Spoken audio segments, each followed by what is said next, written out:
big morning, really, because a Roy Morgan poll out in New Zealand showing a major shift, if you like, in the political landscape, but also a big shift earlier or over the weekend, I think it was, a big shift in an issue that we follow here on the platform because we think, well, to be honest, few other media organisations have the courage to follow the issue.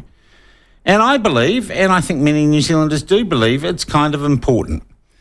And this is the issues around, well, gender identity, conversion therapy, and in particular, what we expose our kids to when it comes to these issues.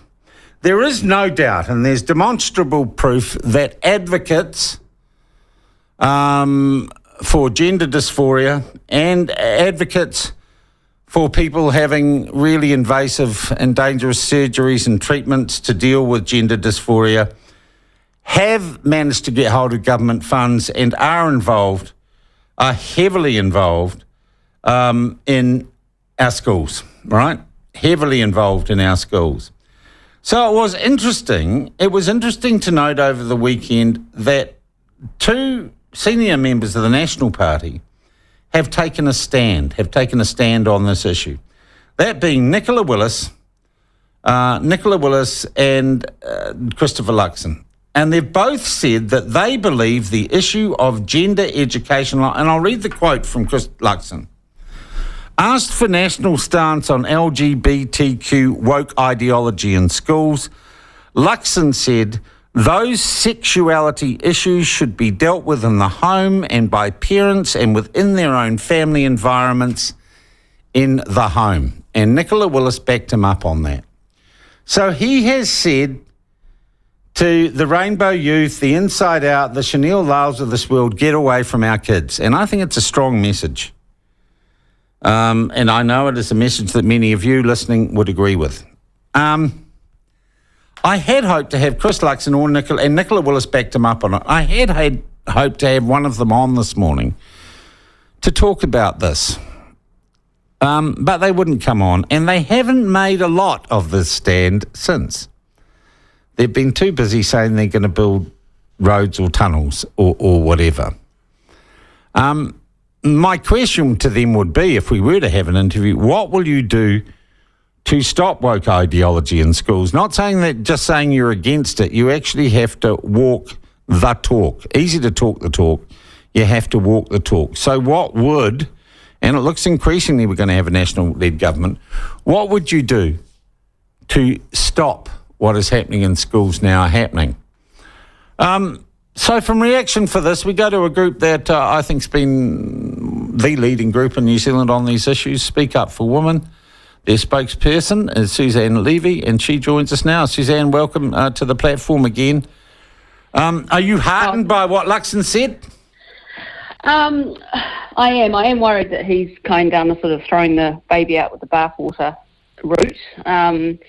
Obviously, there's a lot of really good sexuality education that's in schools, and it's not very clear from his comment how much of that he is expecting to sort of put back on parents. And you've got to remember that the gender identity section or element is quite small, and when you look at the overall content of what kids, what's in the curriculum, what's possible to teach, you know, a lot of it is consent, relationships, sexuality as opposed to, you know, which is obviously quite separate to gender, those kinds of things. And I would hate to see us in a situation where there's such a swing back that stuff is taken away from schools as well. Okay, and I see what you're saying. You're saying so you have to be careful that you don't overreact. I got the impression from his comments that it was about the gender identity issue. It did sound that way, but it also didn't sound like he knew exactly what he was talking about. I think so I would be really wary of it. It's a little bit like, you know, take someone like the New Conservatives who, you know, their policies that they sort of, you know, take the gender stuff away, but they also want no sex education for primary school students. So that's up to 12-year-olds, you know. So that sort of stuff is in my mind, dangerous. It's not where we want to go. We need kids to be learning a certain amount of stuff, but what we need them to be learning is the true stuff, the evidence-based stuff, the facts. We don't want them to be taught that you can change sex, or that you can be born in the wrong body, or that boys can have periods. There needs to be a line, but the line needs to be reasonable, and it needs to be a little bit liberal. It needs to allow for the fact that there are a lot of kids out there who won't receive good, broad information on consent and relationships and sex from their home. It's never been a good idea to solely rely on that. And things like sexuality, you can weave through the curriculum when you're talking about relationships and consent just by simply not having just heterosexual, situations that you're discussing. So you don't have to sort of be ramming it down anybody's throat, but you can just introduce the idea that there are people who are attracted to the same sex as opposed to the opposite sex or both or whatever. There's a lot you can do. It's a huge, dare I say it, it's a spectrum. There's a huge range of content, and what we're talking about not wanting to see is a small amount, but it's a very, very dangerous amount. And when it gets into a school, if you get a parent or a teacher or a group of teachers that start driving it, it's very, very hard to avoid. And, there are still schools that have largely avoided it because it's not entirely compulsory, and there's a lot you can teach about gender and gender roles and gender stereotypes and even how you express yourself. And there's a lot you can do with that without having to go down the road of, you can change your sex. Yeah. There's Would you agree, Suzanne, that certain lobbying groups have got inside our education system? Absolutely. I mean, the Ministry of Education are, in cahoots with Inside Out, for example. They give them funding. They are basically wanting, you can tell, to run the show. And there are different providers in the curriculum. You've got family planning. You used to have the ACC Mates and Dates program. There's all sorts of content from all sorts of providers that's sort of endorsed by the ministry. Inside Out just want to sort of take over, I think. They're sort of putting themselves in podium, pole position. Yeah. So do we need a clarification from Luxon as to what he's actually going to do, or what his Minister of Education would do as regards to this?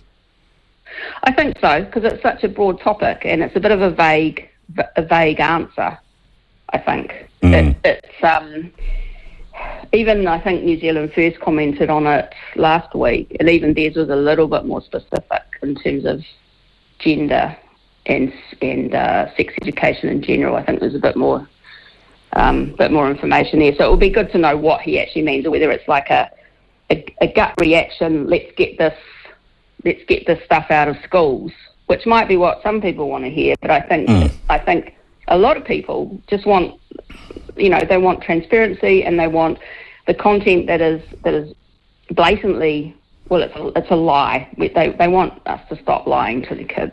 They want teachers, I should say, or Ministry of Education to stop telling kids stuff that's nonsense. Yeah, and that is that you can have an operation and become a woman if you're a man, or a man if you're a woman. Well, even, who needs an operation? You can simply declare it, and that identity is more important than reality. And I think, schools ultimately should be teaching and preparing kids for reality. I hear you, Suzanne, and I thank you very much indeed for joining us. That is Suzanne Levy from Speak Up for Women. And maybe, as a result of this poll, we say, OK, there's going to be change of government. Maybe it's time to ask some serious questions of National. What are you going to do? What is your position on that? And don't waffle me around and say we're going to build a road. Ask them specifics.